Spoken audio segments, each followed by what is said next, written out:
Olá, aluno do quarto ano, professores. Estou aqui hoje, para mais uma aula do quarto ano com vocês. O nosso tema hoje, vai continuar aqui com as primeiras atividades humanas. A gente está trabalhando aqui nessa aula, com a unidade temática Circulação de Pessoas, Produtos e Culturas e com o objeto de conhecimento, que é o nosso tema, Circulação de Pessoas e as transformações no meio natural que vivemos, que esses grupos viviam.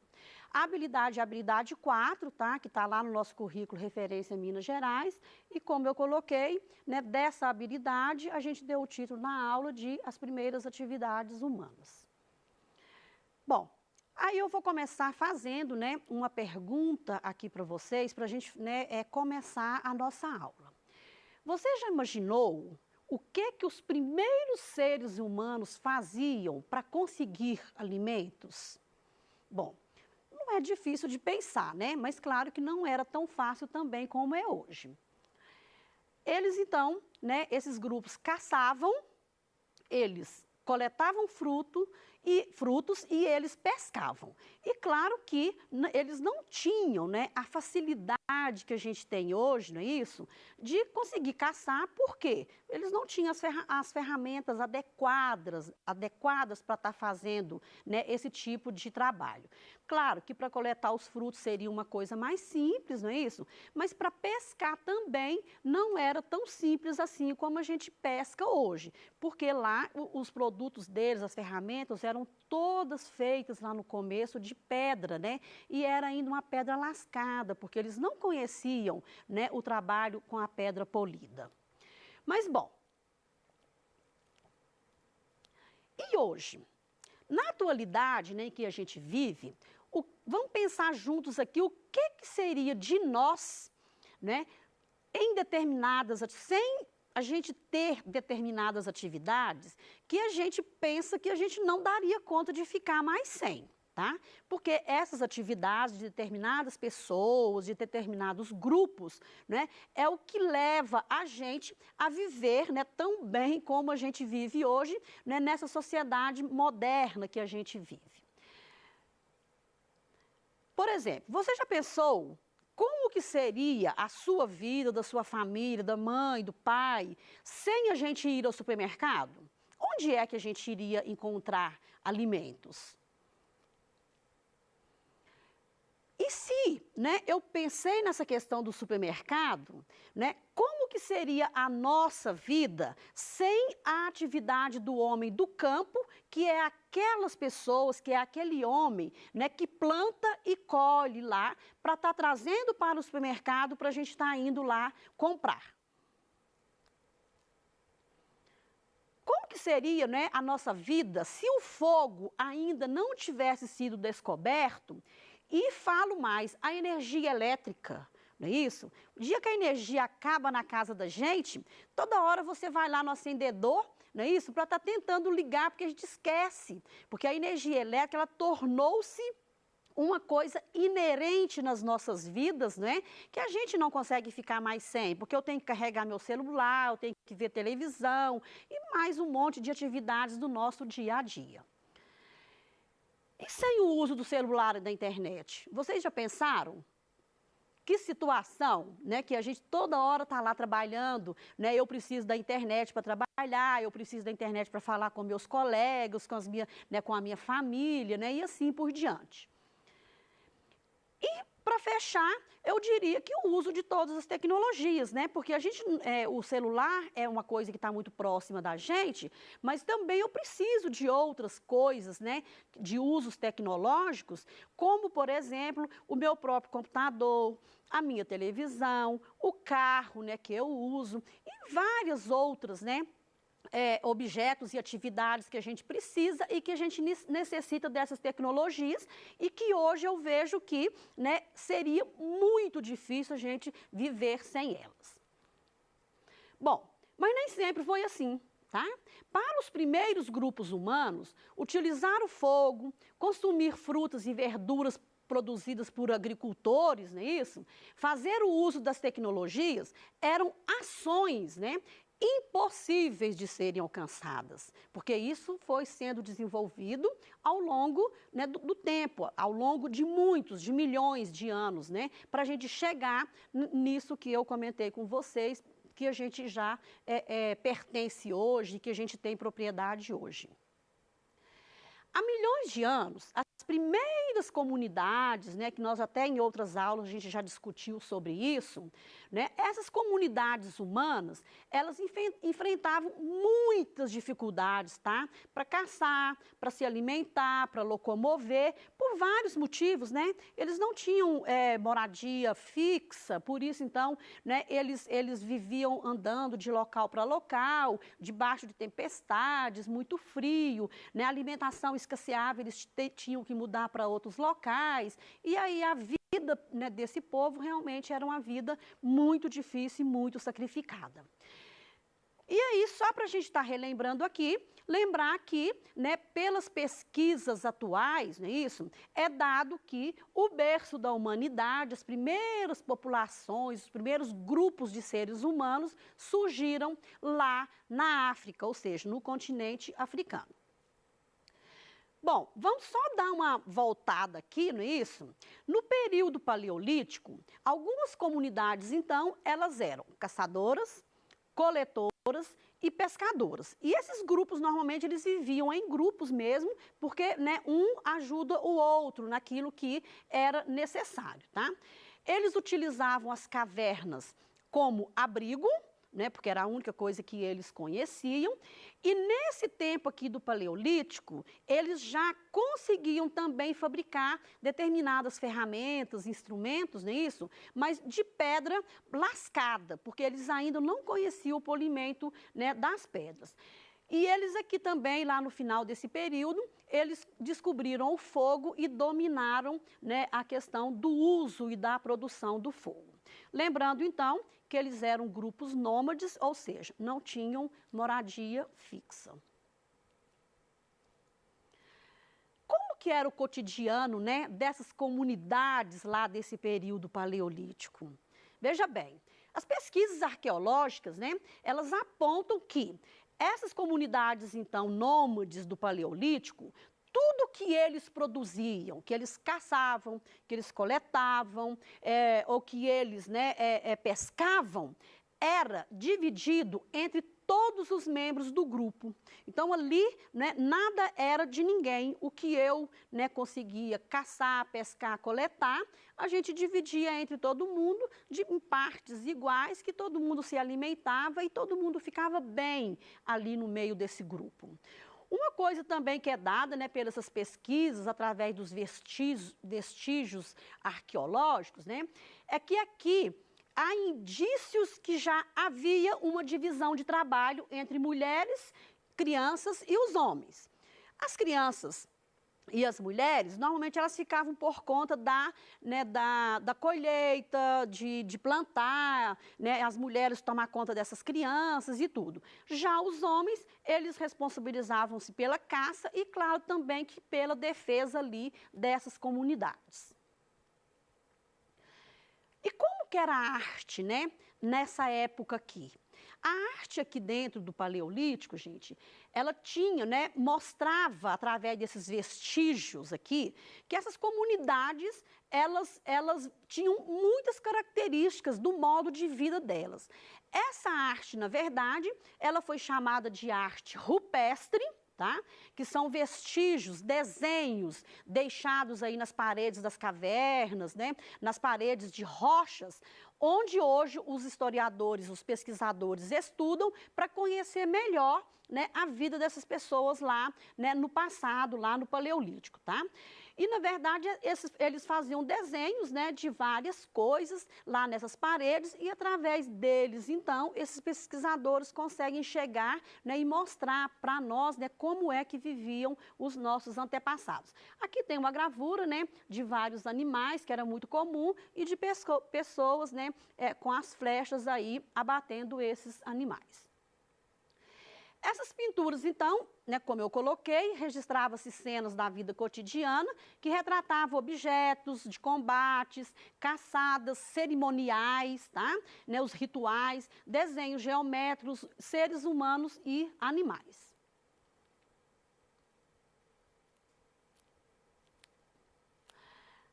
Bom, já lá na comunidade do Paleolítico, do Neolítico, que foi quando eles descobriram a agricultura e a domesticação de animais, tá certo?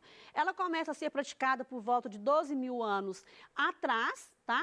E com a agricultura e a domesticação de animais, o modo de vida altera muito, ou seja, ele melhora, né? Porque as pessoas já não precisam mais sair, se deslocar constantemente em busca, né, de alimentação. Aí, então, eles ficam por muito mais tempo num determinado lugar, né, para fazer a sua sobrevivência. E sem contar que a domesticação de animais também já dava a carne como alimentação e ajudava nos trabalhos, né, nas atividades lá da agricultura.